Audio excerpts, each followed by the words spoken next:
വമൻ അവല്ലു മിമ്മൻ യദ്ഉ മിൻ ദൂനില്ലാഹി എന്ന ആയത്തിന്റെ അർത്ഥം ഞാൻ വിശദീകരിക്കാലോ.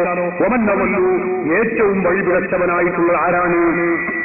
മിമ്മൻ ഒരുത്തനേക്കാൾ യദ്ഉ അവൻ ആരാധിക്കുന്നു മിൻ ദൂനില്ലാഹി അല്ലാഹുവിനെയും വിട്ട് മൻ ലാ യസ്തജീബു ലഹു ഇലാ യൗമിൽ ഖിയാമ ഖിയാമത്ത് നാൾ വരെ ഉത്തരം ചെയ്യാത്ത ആ വസ്തുക്കളെ ആരാധിക്കുന്ന, ദൈവങ്ങളെ ആരാധിക്കുന്ന, വിഗ്രഹങ്ങളെ ആരാധിക്കുന്ന, ജീവനുള്ളതോ ഇല്ലാത്തതോ ആയ വിഗ്രഹങ്ങൾ അല്ലെങ്കിൽ ദൈവങ്ങളെ ആരാധിക്കുന്നവരെക്കാളും വഴിപിഴച്ചവൻ ആരാളുള്ളത്? ഇതെന്താ നമുക്ക് സംശയമുള്ളത്? അതിനെ പറ്റിയുള്ള ചർച്ചയില്ല. അല്ലാഹുവല്ലാത്ത ദൈവങ്ങളെ ഇലാഹികളെ ആരാധിക്കുന്നുണ്ടോ? ചർച്ചയില്ല. അതിനെപ്പറ്റി പറഞ്ഞിട്ടില്ല. നമ്മൾ സുന്നികൾ ലാ ഇലാഹ ഇല്ലല്ലാഹു മുഹമ്മദുർ റസൂലുള്ളാഹ്, അല്ലാഹു മാത്രമേ ഇലാഹുള്ളൂ ഉറച്ചു വിശ്വസിക്കുന്നവരും അത് ലോകത്തോട് ഉറക്കെ വിളിച്ച് പറയുന്നവരുമാണ് ഞങ്ങൾ. നമ്മുടെ ചർച്ച അതല്ല. അമ്പിയാക്കളോടും ഔലിയാക്കളോടും സഹായം ചോദിക്കാൻ പാടില്ല. ഇതാണ് നമ്മുടെ ചർച്ച. ഇതിന് തെളിവായിട്ടാണ് നിങ്ങൾ ഈ ആയത്ത് ഓതിയത്. ഈ ആയത്തിൽ ഏതിന്റെ അർത്ഥമാണതെന്ന് ഞാൻ ചോദിച്ചിട്ട് ഇതുവരെയും പറയാൻ കഴിഞ്ഞിട്ടില്ല. പിന്നെ നിങ്ങളെ വക വിശദീകരണമാണ്, അത് നമുക്ക് ആവശ്യമില്ല. ഇത് വിശദീകരണത്തെ കുറിച്ച് ഞാനൊന്ന് പറയാം. എന്താ വിശദീകരിച്ചത്? യേശുവിനെ ഈസാ നബിയെ വിളിച്ചിരുന്നവരുണ്ടായിരുന്നു, മറ്റേ പ്രവാചകരെ ജൂതന്മാരെ വിളിച്ചവരുണ്ടായിരുന്നു, അതുപോലെ തന്നെ മറ്റ് വിവിധ പ്രവാചകന്മാരെ വിളിച്ച ജനസമൂഹത്തോടാണ് പറഞ്ഞത്. അല്ല സഹോദര, നിങ്ങൾ പഠിച്ചിട്ടില്ല.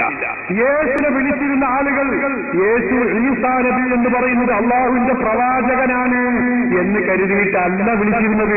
ഖുർആൻ നിങ്ങൾ പഠിച്ചിട്ടില്ല. ഈസാ നബി അള്ളാഹുവിന്റെ പുത്രനാണ്. ഇന്നല്ലാഹ സാലിസു സലാസ, മൂന്ന് ദൈവങ്ങളിൽപ്പെട്ട ഒരു ദൈവമാണ് ഈസ എന്ന് വിശ്വസിച്ചുകൊണ്ടാണ് ഈസയെ വിളിച്ചിരുന്നത്. അതിനെയാണ് ഖുർആൻ വിമർശിക്കുന്നത്. ദൈവപുത്രനായിട്ടോ ദൈവാവതാരമായിട്ടോ ദൈവമാണെന്ന് സങ്കല്പിച്ചുകൊണ്ടോ വിളിക്കാൻ പാടില്ല എന്ന് ഞാൻ എന്റെ പ്രസംഗത്തിന്റെ മറുപടിയുടെ തുടക്കം മുതലേ പറഞ്ഞുകൊണ്ടിരിക്കുന്ന കാര്യമാണ്. ഇവിടെയുള്ള കുട്ടികൾക്ക് വരെ അത് മനഃപ്പാടമായിട്ടുണ്ടാകുമെന്നാണ് ഞാൻ മനസ്സിലാക്കുന്നത്. പിന്നെ മറ്റേ രണ്ടാമത്തെ ജൂതന്മാർ വിളിച്ച പ്രവാചകൻ അവർ പറഞ്ഞെന്താണ്? ഉസൈർ ഇബ്നുല്ലാഹ്. നിങ്ങൾ പഠിക്കണം, ഖുർആൻ മുറുകെ പിടിക്കാൻ വരാം, മറിച്ച് നോക്കണം. അറിയില്ലേ? പരിഭാഷകൾ വായിക്കണം നിങ്ങൾ. ഉസൈർ ഇബ്നുല്ലാഹ് ഖുർആൻ പഠിപ്പിക്കുകയാണ്. ജൂതന്മാർ വിളിച്ചിരുന്നത് അങ്ങനെയാണ്. ഉസൈറിനെ അവർ വിളിച്ചിരുന്നു. എന്തായിരുന്നു അവരുടെ വിശ്വാസം? ഉസൈർ ഇബ്നുല്ലാഹ്, ഉസൈർ അല്ലാഹുവിന്റെ പുത്രനാണ്, ദൈവപുത്രനാണ് എന്ന് വിശ്വസിച്ചുകൊണ്ട് ജൂതന്മാർ അവർ ഉസൈറിനെ വിളിച്ചിരുന്നു. അതിനെയാണ് ഖുർആൻ വിമർശിക്കുന്നത്. ഞങ്ങൾ അതിനെ എതിർത്ത് പറഞ്ഞിട്ടില്ല. ഞങ്ങൾ മുഹ്യിദ്ദീൻ ശൈഖ് ദൈവപുത്രനാണെന്ന് പറഞ്ഞിട്ടുണ്ടോ? ഇവിടെയുള്ള സുന്നികൾ ആരെങ്കിലും മുഹ്യിദ്ദീൻ ശൈഖ് ദൈവമാണെന്നോ ദൈവാവതാരമാണെന്നോ ദൈവപുത്രനാണെന്നോ ഒരിക്കലും പറഞ്ഞിട്ടില്ല. അപ്പൊ നമ്മുടെ ചർച്ച ഏതോ അതിനല്ല ആയത്ത്. നിങ്ങൾ മുജാഹിദ് സെന്റർ എന്ന ചീട്ടുകൊണ്ട് വന്നതാണ്. ഞാൻ കുറ്റപ്പെടുത്തുന്ന സന്തോഷമേ ഉള്ളൂ. പക്ഷെ ആ ചീട്ടിലുള്ളത് നമ്മുടെ വിഷയവുമായി ബന്ധപ്പെട്ടതല്ല. അമ്പിയാക്കൾ, ഔലിയാക്കൾ അവർ അല്ലാഹുവിന്റെ അടിമകളാണെന്നും അവർ ദൈവമാണെന്ന് കരുതിക്കൊണ്ടല്ല, ദൈവപുത്രനാണെന്ന് കരുതിക്കൊണ്ടല്ല, ദൈവാവതാരമാണെന്ന് കരുതിക്കൊണ്ടല്ല, അവർ അടിമകളാണ്, അല്ലാഹുവിന്റെ ഇഷ്ടദാസന്മാരാണ് എന്ന് വിശ്വസിച്ചുകൊണ്ട് ലാ ഇലാഹ ഇല്ലല്ലാഹു മുഹമ്മദുർ റസൂലുള്ളാഹി എന്ന് വിശ്വസിക്കുന്ന മുസ്ലിമായ മനുഷ്യൻ അമ്പിയാക്കളോടും മൗലിയാക്കളോടും സഹായം ചോദിക്കുന്നത് ഈ ആയത്തിന്റെ പരിധിയിൽ എങ്ങനെ പെടും? ഏതൊരു ബസ്സിലാണ് പറഞ്ഞിട്ടുള്ളത്? നിങ്ങളെ സ്വന്തം വക വിശദീകരണം ആവശ്യമില്ല.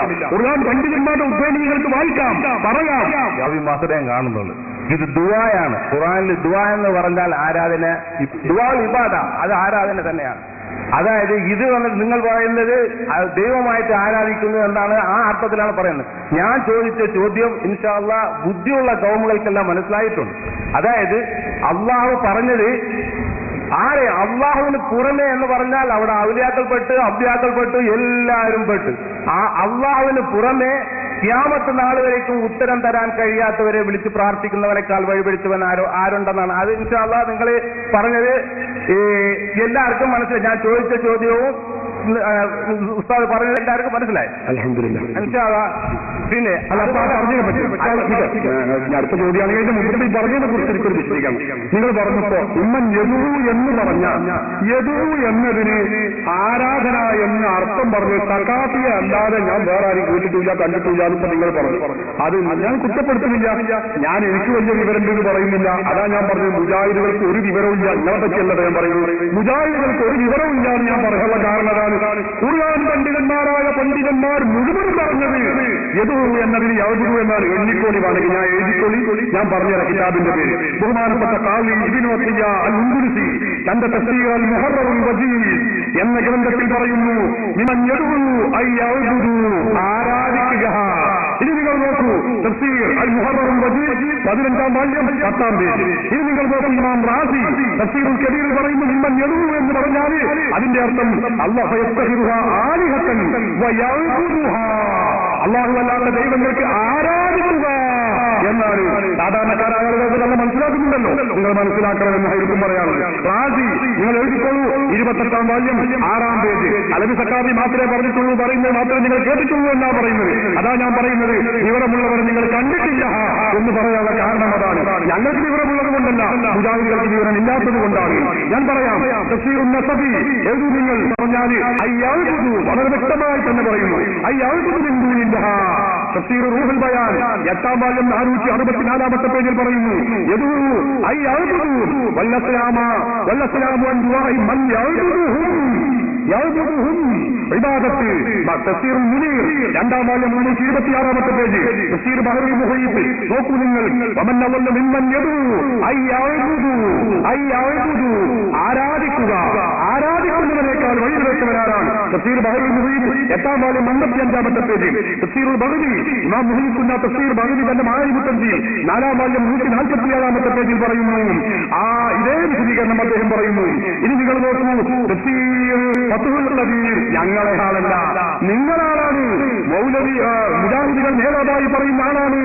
ഈ തഫ്സീർ ഫത്ഹുൽ ഖദീറിന്റെ ഷൗക്കാനി, ആ ഷൗക്കാനി വരെ പറയുന്നത് എന്താണ്? വൽ മഹന വൽ അസ്ലാമു അല്ലത്തി യദൂലഹ അൻ ദുആഇ ഇയ്യാഹ ഗാഫിലൂന അൻ ദാലിക ലാ യസ്മഊന വലാ യഖിലൂന ലികൗനിഹിം ജമാദാത്ത്. കണ്ടോ, ഇങ്ങനെ അദ്ദേഹം വളരെ വ്യക്തമായി രേഖപ്പെടുത്തുന്നു. ഈ നിങ്ങളാളുകളുടെ ജമാലുദ്ദീൻ ഖാസിമി എത്ര തഫ്സീറുൽ മൗലവി 8-ാം വാല്യം 394-ാം പേജ്. മിമ്മൻ യദഊ അയ്യഅ്ബുദു, അല്ലാഹു അല്ലാത്തവരെ ആരാധിക്കുന്നതിനെ കുറിച്ചാണ് ആ വിഷയം. അപ്പൊ ദിവ്യത്വം കൽപ്പിച്ചുകൊണ്ട് അത് പ്രവാചകരാവട്ടെ, വലിയാവട്ടെ, ആരാവട്ടെ, ദൈവമാണെന്നോ ദൈവാവതാരമാണെന്നോ കരുതിക്കൊണ്ടുള്ള വിശ്വാസത്തോടെയാണ് ആരാധിക്കുന്നതെങ്കിൽ അത് പാടില്ല. ഇതാണ് തഫ്സീർ പറയുന്നത്. ആയത്തിൽ പറയുന്നത് തഫ്സീർ ത്വബരി 11-ാം വാല്യം 274-ാം പേജ് നോക്കൂ. തഫ്സീർ ഖുർതുബി അൽ-ജാമിഉൽ അഹ്കാമിൽ ഖുർആൻ 16-ാം വാല്യം 122-ാമത്തെ പേജ്. തഫ്സീർ റൂഹുൽ മആനി വളരെ വ്യക്തമായി 25-ാം പേജ്, വാല്യം 6-ാമത്തെ പേജ്. തഫ്സീർ അബൂ സുഊദ് ഐ മൻ യഅ്ബുദു മിൻ ദൂനില്ലാഹ്, അബൂ സുഊദ് 8-ാം വാല്യം 78-ാമത്തെ പേജ്. ഇനി ഞാൻ പറയണോ, പേജ് കണക്കിന് ഞാൻ ഡസൻ കണക്കിന് ഇവിടെ വെച്ച് പറയാൻ കഴിയും. ഞാനിത് പഠിച്ചിട്ടാ വന്നിട്ടുള്ളത്, പഠിക്കാതെയല്ല.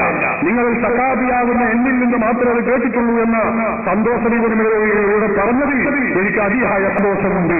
കാരണം ഈ യാഥാർത്ഥ്യം ഇത്രയും കാലം നിങ്ങളുടെ മുജാഹിദ് നേതാക്കൾ നിങ്ങൾക്ക് മൂടിവെച്ചിരിക്കുകയായിരുന്നു എന്ന സത്യം ഈ ജനസാമാന്യത്തെ എനിക്ക് അറിയിക്കാൻ കഴിഞ്ഞത് ഞാൻ അതിയായി സന്തോഷിക്കുകയാണ്. അത് പഠിപ്പിക്കാൻ എന്റെ ഗുരുവര്യരെ ഞാൻ ശ്ലാഘിക്കുകയാണ്. അല്ലാഹു അർഹമായ പ്രതിഫലം നൽകുമാറാവട്ടെ. അതിനായി ഞങ്ങൾക്ക് ഭക്ഷണം തന്നവരുണ്ട്, കിതാബ് നൽകിയവരുണ്ട്, സഹായിച്ചവരുണ്ട്. അല്ലാഹു അർഹമായ പ്രതിഫലം നൽകുമാറാവട്ടെ. ഗ്രന്ഥങ്ങളിലേക്ക് ഇറങ്ങണം. ഖുർആനിനെ നിങ്ങൾ മൗലവിമാരുടെ ദുർവ്യാഖ്യാനത്തിൽ നിന്ന് രക്ഷപ്പെടുത്തണം.